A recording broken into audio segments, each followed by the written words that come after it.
listening to the Signalman Show on the Brother. IBRO. I'm your host, Josh Urban.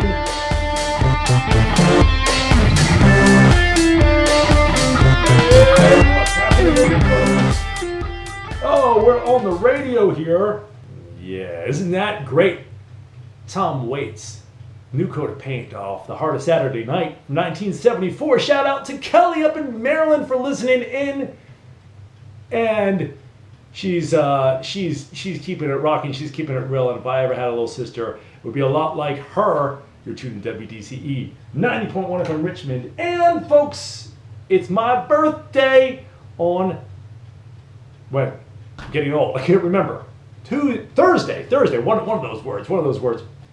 Birthday wisdom, a nugget that I found this year, speaking quite seriously. The question, how could anybody think that, is dangerous, and we need to stop asking it if we don't mean it like we do it. We ask it as a question, but we mean it as a rhetorical question. So, in other words, we think, when we say, oh, how could somebody think that? We don't often really want to know the answer, because to know the answer is dangerous. Dale Carnegie says, no man, or woman in this case, thinks that they are wrong. And I really believe that. Yeah, you're driving down the road and somebody just cut you off.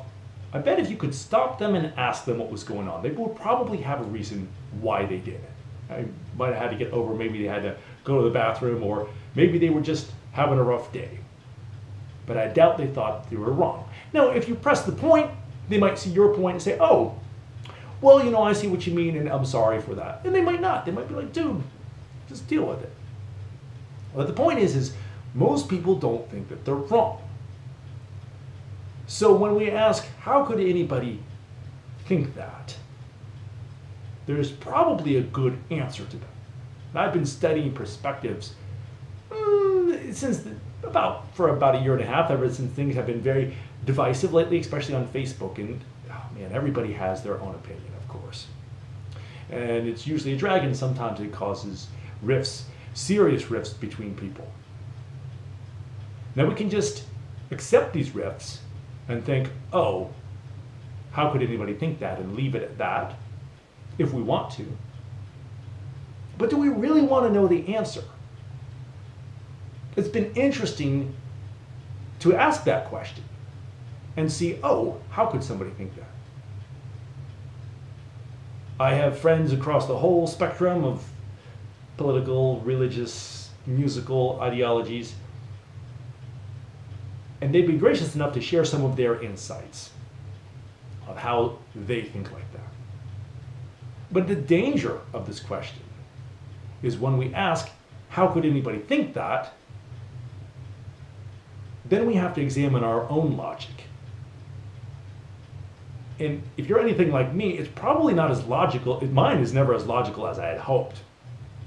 I look at it, it's full of secondhand opinions, secondhand smoke. Even though I don't smoke, it's always, toxic stuff is always wafting around in the air. I'm always burning dinner.